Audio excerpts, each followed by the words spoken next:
ॐ नमो भगवते वासुदेवाय। श्लोका 3।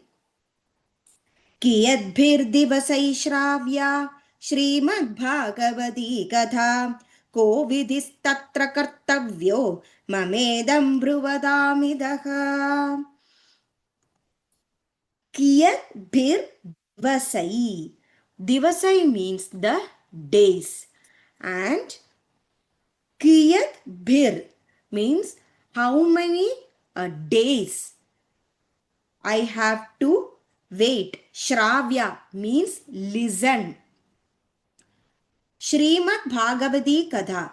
Srimad Bhagavatam, the stories of Srimad Bhagavatam. Ko vidhis tatra, according to all the ritualistic procedure, kartavyo, performed.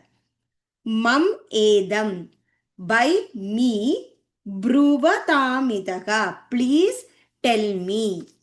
So, kiyadbhir divasai shravya Srimad Bhagavati Katha ko vidhistatra kartavyo mamedam bruvatamitaka.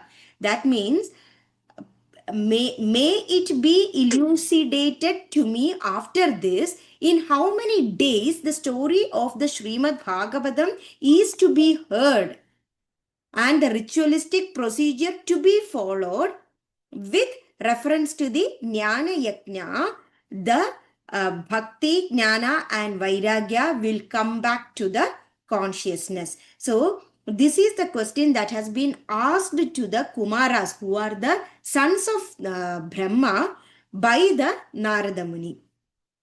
कियद्भिर्दिवसैः Shravya श्रीमद्भागवती कथा को विधिस्तत्र कर्तव्यो ममेदं ब्रुवदामिदः। ॐ नमो भगवते वासुदेवाय। Thank you.